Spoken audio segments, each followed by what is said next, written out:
économique africaine avec Magatwan. Vous avez fondé et vous continuez à développer votre entreprise Tiosan, qui, je crois, en Wolof veut dire, je me suis fait traduire, enraciné... L'origine de la culture et de l'humanité, avec un grand C et avec un grand H. C'est Tiosan, en Wolof. Voilà. Alors, j'aimerais avoir votre sentiment un peu là sur ce débat d'experts là, parfois un peu général. Comment vous ressentez là ce développement de l'Afrique en tant que chef d'entreprise, qui a des projets, qui investit, qui innove, qui part à la conquête du monde? Faites-nous part de votre expérience et votre vision. Well, I'm going to speak in English for our international friends, and I think everybody spoke in French, and I could do that too, but I'm thinking of you guys. Let me walk you through some issues here.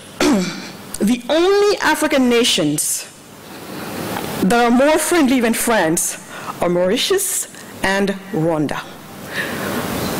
Basically, Rwanda only bypassed France, by the way, just in the few past years, and we're starting to see the results. Rwanda is skyrocketing, and it will be the model of Africa. And that's where I'm putting all my bets, because if they can make it, I'm already seeing how my friends react, my African friends, when we go to Rwanda and they look around, we can think whatever we want of Paul Kagame from the political side. I won't even go there. I'm judging things based on economics. And when my Pan-African friends show up in Rwanda, they've never been to Rwanda, do you know what most of them say? This is not Africa.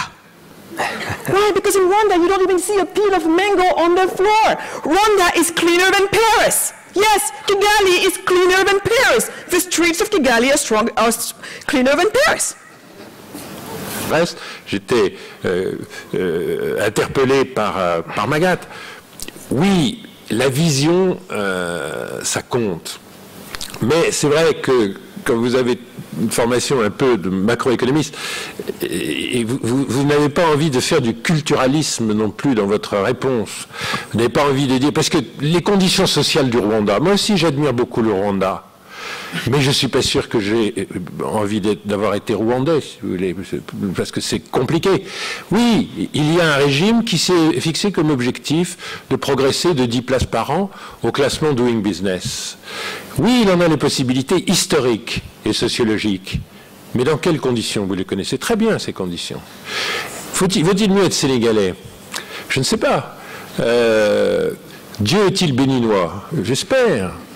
Mais c'est chaque fois des conditions historiques et sociales particulières. Vous ne pouvez pas dire, si le président X ou le président Y avait la vision et nous emmenait à grimper toute l'échelle du classement Doing Business, on aurait résolu beaucoup de problèmes, parce que ce n'est pas si difficile que ça à faire. Si, c'est très difficile.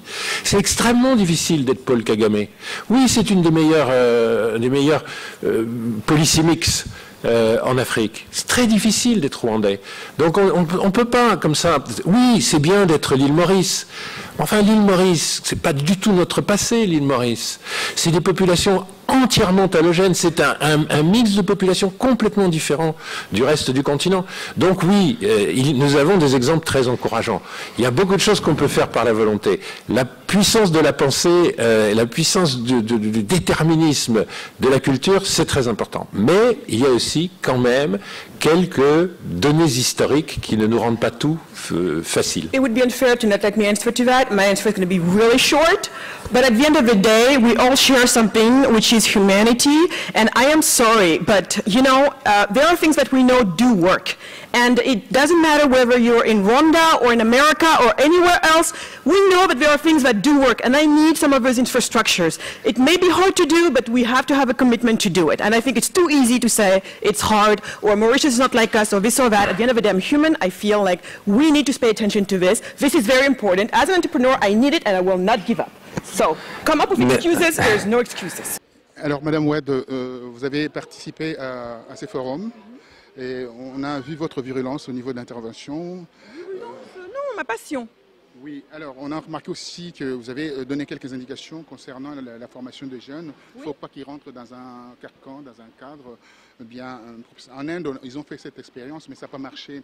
Est-ce que vous croyez que vos méthodes là, que vous avez préconisées, c'est les bonnes méthodes? Comment ça n'a pas marché en Inde et qu'est-ce qu'ils ont fait exactement? Bien, ils ont essayé de ne pas rentrer les enfants dans un carcan là où le col doit rester seulement le col, etc.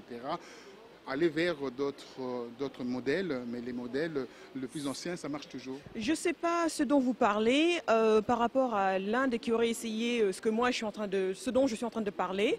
Je suis en train de parler d'une chose très précise quand même, et je n'ai pas connaissance que ça a été fait en Inde et que ça a échoué. Il faudra que je compare ce à quoi vous parlez, parce que là vous me dites des choses dans l'abstrait. Oui, non, mais je peux pas parce que j'ai expliqué moi ce qu'on compte faire et ma solution. C'est des écoles qui permettent aux enfants, aux jeunes, de vraiment développer un esprit critique. Oui.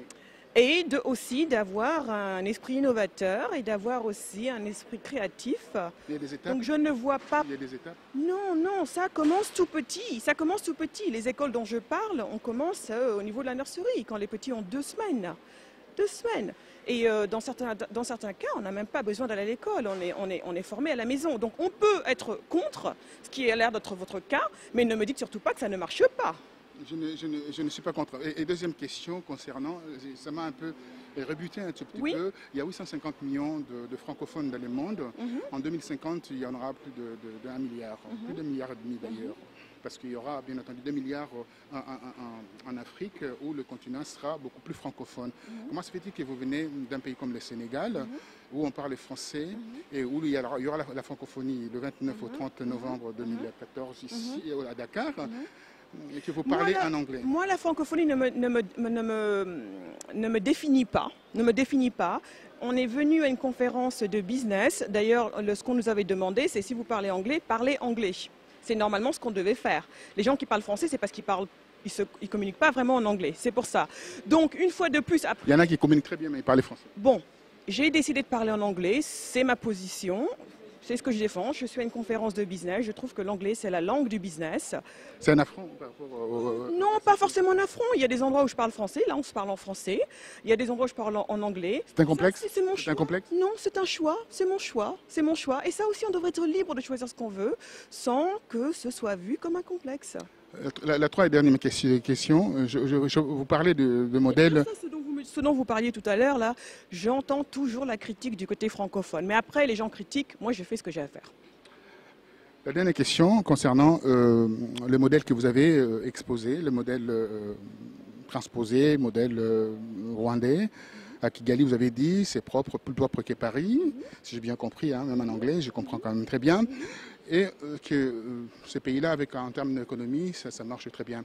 Est-ce que vous savez d'où ces pays-là tirent ces économies? M. Zinsou vous a rappelé un peu d'une manière diplomatique par rapport à cela. Et que, je vais terminer, il y a un rapport MAPIM qui est sorti en 2010, 1er octobre 2010, qui montre avec des éléments à l'appui que le Rwanda a pillé la RDC et là a commis des exactions extrêmement graves de viol et jusqu'au génocide pour pouvoir obtenir ce qu'ils ont aujourd'hui. 40% du coltan utilisé au Rwanda provenait de la RDC. Vous avez entendu ce que j'ai dit tout à l'heure. J'ai dit que je ne jugeais pas Paul Kagame du côté politique parce que du côté politique, je n'y connais absolument rien. Donc vous devez faire attention. Non, attention, j'ai dit ça tout à l'heure, si ça vous a échappé, je vous le répète. Et que ce que je juge, moi ce qui m'intéresse, c'est le classement sur le Doing Business Index Ranking. L'histoire du coltan, j'en entends parler, je n'ai pas tous les éléments en main. Le rapport MAPIM à votre disposition sur le net. Je n'ai pas tous les éléments en main et ce n'est surtout pas ce dont je parlais. Moi, ce qui m'intéresse une fois de plus, c'est le classement au Doing Business Index Ranking de la World Bank. Et ce qui m'intéresse, c'est les pays qui gravissent les échelons. Et au niveau moralité, donc, vous affichez? J'ai décidé de ne pas parler du côté moralité. On parlait d'économie aujourd'hui. On peut tuer les gens, on peut faire tout ce qu'on veut, donc pour vous, c'est le business qui compte? Non, ce n'est pas... Donc on peut violer vos sœurs et mères. C'est ce qui s'est passé. Il y a eu 2 millions de viols reconnus reconnu par les Nations Unies, par le Conseil de sécurité. C'est pas moi, c'est le Conseil de sécurité. Vous voulez m'emmener sur un terrain sur lequel je ne vais pas parce que je ne parle jamais de ce terrain-là. C'est une conversation complètement à part. Je vous parle du Doing Business Index Ranking. Donc, immoralité avec... Sur la moralité, je n'y vais pas parce que j'ai besoin d'informations et ce n'est pas ce dont je parle. Ce n'est pas ce dont je parle aujourd'hui. On parle aujourd'hui d'économie. Je parle du Doing Business. Le monde nouveau donc avec... Vous n'aurez pas mon mot là-dessus parce que je vous ai déjà dit. Pour moi, c'est très compliqué. Est-ce que vous savez que Paul Kagame c'est un criminel? Est-ce que vous savez que c'est un criminel pour Kagame? Ce qu'il a dit, M. Zinsou indirectement. Là, vous voulez faire votre propre show. Allez-y parce que moi, je n'insisterai pas là-dessus. J'ai dit mon dernier mot là-dessus. Merci à vous. Merci. À vous.